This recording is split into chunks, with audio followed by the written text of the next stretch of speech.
मिल्कीपुर उपचुनाव की तारीख के ऐलान के साथ ही पूरे अयोध्या में राजनीतिक पारा हाई हो चुका है। लिहाजा बीजेपी ने लोकसभा चुनाव की गलतियों से सबक लेते हुए मुख्यमंत्री योगी आदित्यनाथ को मिल्कीपुर में कमल खिलाने की जिम्मेदारी सौंपी।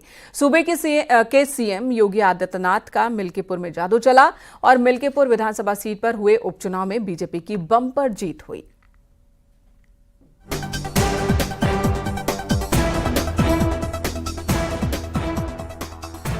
मिल्कीपुर में खिला कमल, पंचर हुई साइकिल।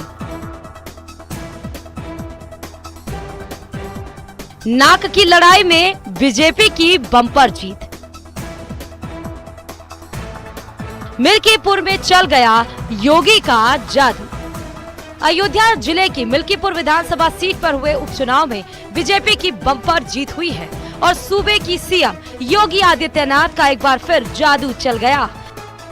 लिहाजा बीजेपी ने लोकसभा चुनाव की गलतियों से सबक लेते हुए मुख्यमंत्री योगी आदित्यनाथ को मिल्कीपुर में कमल खिलाने को जिम्मेदारी सौंपी और मिल्कीपुर में योगी का जादू चला।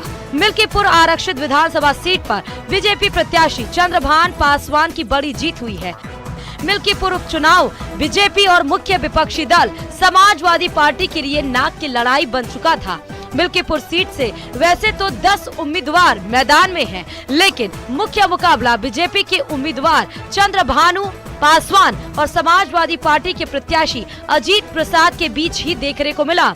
सपा विधायक अवधेश प्रसाद के अयोध्या से सांसद बनने के बाद मिल्कीपुर सीट पर उपचुनाव हुआ। मुख्यमंत्री योगी आदित्यनाथ और सपा मुखिया अखिलेश यादव ने इस सीट के लिए इतना जोरदार चुनाव प्रचार किया कि दिल्ली तक सुर्खियां बनती रहीं। सूबे के सीएम योगी आदित्यनाथ की खास रणनीति का ही नतीजा है कि मिल्कीपुर के खोए हुए किले को योगी आदित्यनाथ जीतने में कामयाब हुए और मिल्कीपुर में कमल खिल गया। बता दें कि मिल्कीपुर विधानसभा उपचुनाव में कुल 65.35% मतदान था, जो साल 2022 में यूपी विधानसभा के चुनाव के वोट प्रतिशत से लगभग 5% ज्यादा रहा। बता दें कि सूबे के सीएम योगी ने मिल्कीपुर उपचुनाव जीतने के लिए खास रणनीति पर काम किया। उपचुनाव की तैयारियों के तहत बीजेपी ने मिल्कीपुर में प्रदेश सरकार के 7 मंत्रियों की तैनाती की।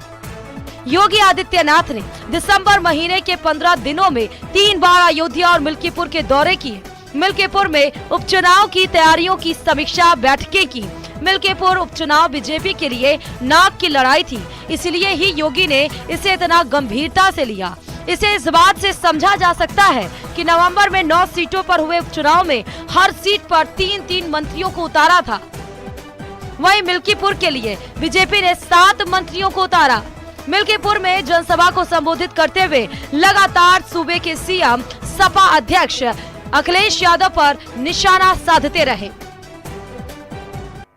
आपकी आस्था के साथ खिलवाड़ है परिवारवाद की राजनीति और जातिवाद की राजनीति।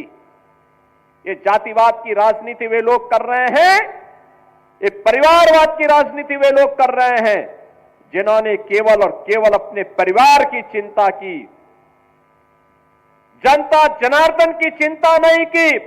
किसी दलित, किसी वंचित, किसी पिछड़ी जाति के व्यक्ति का, किसी का भी इन्होंने कभी उत्थान नहीं किया।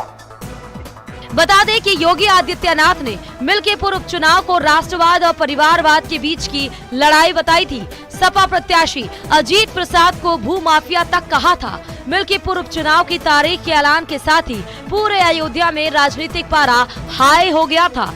मिल्कीपुर उपचुनाव को मुख्यमंत्री योगी आदित्यनाथ ने अपनी प्रतिष्ठा से जोड़ लिया था। पिछले 3 चुनावों में बीजेपी मिल्कीपुर में चुनाव हार चुकी थी। इस बार हर हाल में जीत हासिल करने के लिए योगी ने जीत की रणनीति बनाने में कोई कोर कसर नहीं छोड़ी। Bureau report, news 18।